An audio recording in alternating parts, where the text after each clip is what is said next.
오늘 우리가 보고 있는 말씀은 열왕기하 25장 말씀입니다. 이제 드디어 열왕기에 대한 모든 이야기가 마무리되는 이야기죠. 그런데 그 마무리되는 이야기가 정말 하나님의 백성들이 왕들을 통하여서 통치하는 과정 가운데 그 끝이 해피엔딩이었냐, 오늘 우리가 읽어봤던 것처럼 해피엔딩이 아니라 굉장히 우울한 이야기로 끝을 맺고 있습니다. 오늘 본문에 보니까 제일 첫 번째 이야기가 유다의 마지막 왕이었던 시드기야가 굉장히 비참하게 추격을 당하면서 결국 잡혀가지고 자기 보는 눈앞에서 아들이 죽임을 당하고 그리고 두 눈이 뽑힌 채로 바벨론에 끌려가는 장면이 기록되어 있습니다. 그것뿐이겠습니까?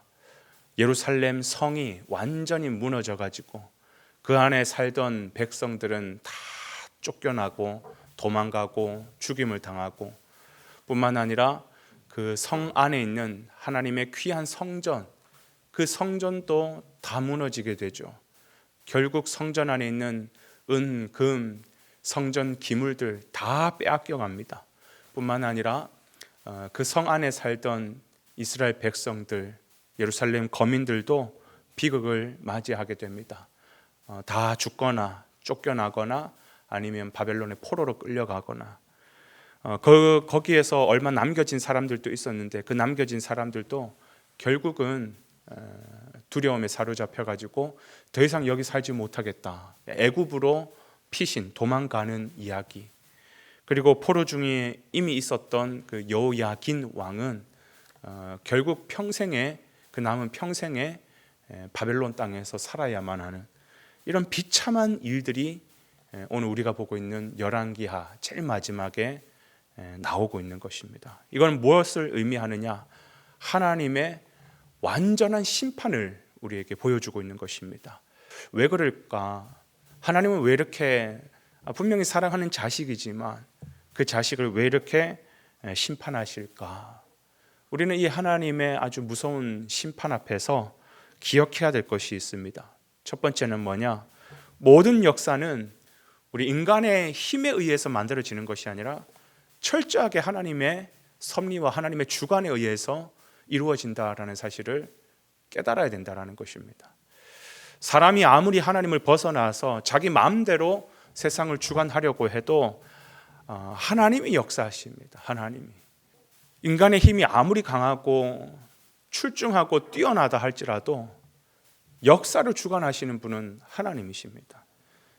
그러니까 그 하나님 앞에 우리가 우리의 힘을 자랑할 것이 아니라, 우리의 머리를 자랑할 것이 아니라 그분 앞에 우리의 태도는 뭐냐? 철저한 순종과 그분에 대한 인정으로 나아가야 되는 것이에요. 그래서 내 힘을 믿고 살아가는 것이 아니라 철저하게 하나님을 의지하고 하나님을 신뢰하며 순종하며 살아야 되는 것이에요. 사랑하는 여러분, 모든 역사는 우리 인간의 힘에 의해서가 아니라 하나님에 의해서 움직여진다면 오늘 이 시대도 우리가 살아갈 때 나의 힘 또는 국제 정세에 따라서 미국 편에 들어야 되느냐, 중국 편에 들어야 되느냐, 이게 아니라 누가 하나님 편에 서느냐, 그 자가 반드시 마지막까지 살아남게 될 거라는 것이에요. 그런가 하면 우리가 이 심판하시는 장면을 통해서 우리가 기억해야 될 것이 뭐냐면 그 신명기적 역사관을 가지고 이 세상을 바라봐야 된다라는 것이에요. 신명기적 역사관이라는 것은 뭐냐? 신명기는 우리에게 하나님이 어떤 분인지를 알려주실 때에 아주 단순하게 두 가지에 대해서 설명합니다. 첫 번째, 하나님을 잘 믿고 섬기면 하나님께서 복 주신다. 두 번째, 반대로 하나님을 떠나면, 하나님 앞에서 외인이 되면 하나님은 반드시 심판하신다. 왜? 이건 죄이기 때문에. 그 원리를 가지고 지금까지 이 신약 시대도 살아가고 있는 것입니다. 성경은 우리에게 그래서 결론, 착한 사람 돼, 그러면 착한 사람에게 하나님 복 주신다, 전혀 그런 얘기를 하지 않습니다. 성경은 우리에게 무엇을 얘기하냐?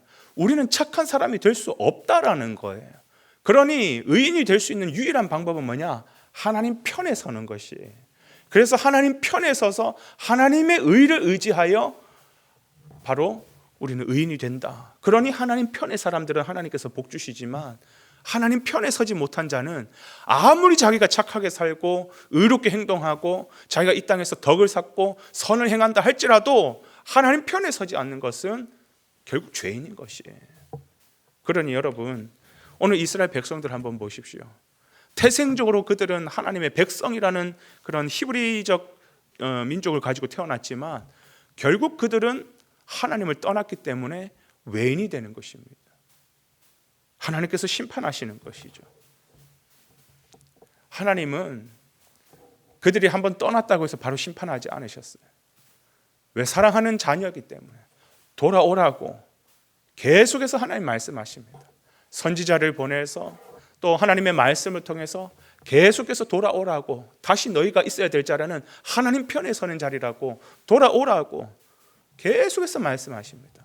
그러나 결국 돌아오지 않은, 끝끝내 돌아오지, 영원히 돌아오지 않은 그 이스라엘 백성들을 향하여서 결국은 하나님은 심판의 칼을 빼드시는 거예요. 그 칼은 뭐냐? 결국은 그들을 멸망시키는 심판의 칼이 아니라 그들의 썩은 부분, 죄된 부분, 망가진 부분들을 도려내는 수술하는 칼이라고 생각하셔야 돼요. 그러나 여러분, 또 하나 우리 마지막 세 번째로 꼭 기억해야 될 것은 뭐냐? 이 수술의 칼을 드셨다라는 이 말은 뭐냐면, 심판의 칼을 드셨다라는 이 말은 뭐냐면 궁극적으로 이 세상을 완전히 심판할 무서운 칼이 있다라는 것을 예시적으로 우리에게 보여주시는 거예요. 하나님 심판하신다는 그 말씀은 결국은 실제로 일어난 사건이었습니다. 그러나 놀라운 것은 뭐냐 하면, 이렇게 심판하셨던 하나님은 이제 그 심판의 칼을 들고 이제 마지막 때를 향하여서 하나님께서 디데이를 정하시고 이 세상 우리에게 말씀하십니다. 곧 머지않아 하나님께서 심판하신다. 하나님의 아들 예수 그리스도 재림하실 때, 그때 그 믿음으로 말미암아 선악간에 이 세상을 심판하실 거라고 말씀하셨습니다. 오늘 이 심판하시는 주님의 말씀에 빗대어서 우리가 생각할 것은 뭐냐? 계시록에서 말하고 있는 이 심판은 헛소리가 아니구나. 이건 역시 진짜 곧 머지않아 정말 실제로 나타날 역사가 되겠구나. 그걸 알아라는 거예요. 그걸 깨달아라는 거예요. 그리고 그걸 믿어라라는 것입니다. 요즘에 우리 젊은 세대들 보면 무슨 21세기에 전쟁이 일어나 그러잖아요. 그죠? 근데 지금 또 몇 년째 러시아 우크라이나 전쟁이 끊이지 않고 있죠. 그리고 또 이스라엘과 하마스가 계속해서 전쟁을 하고 있죠. 그죠? 군사 전문가들은 이러다가 이게 점점 커져서 결국 제3차 세계대전이 일어나지 않을까. 그런데도 우리나라 사람들은 굉장히 태평해요. 북한이 저러고 있는데도 무슨 이 시대에 전쟁이 일어나겠어. 전쟁에 대해서 전혀 생각을 하지 않는 것 같아요.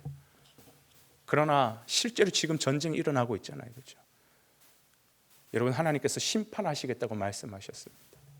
돌아가는 상황만 봐도 전쟁은 일어날 수 있겠다, 이게 지금 경각심이 생기는데, 돌아가는 상황 정도가 아니라 정황무한 하나님이 예언하시면 다 이루셨던 그 하나님의 말씀이 우리에게 기록하고 있습니다.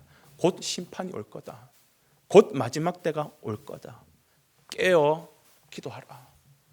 오늘 이 말씀 앞에 우리가 정말 깨어 있을 수 있는, 정말 깨어 있는 믿음으로 살아갈 수 있는 그런 귀한 저와 여러분의 복된 하루가 되시기를 주님 이름으로 축복을 드립니다.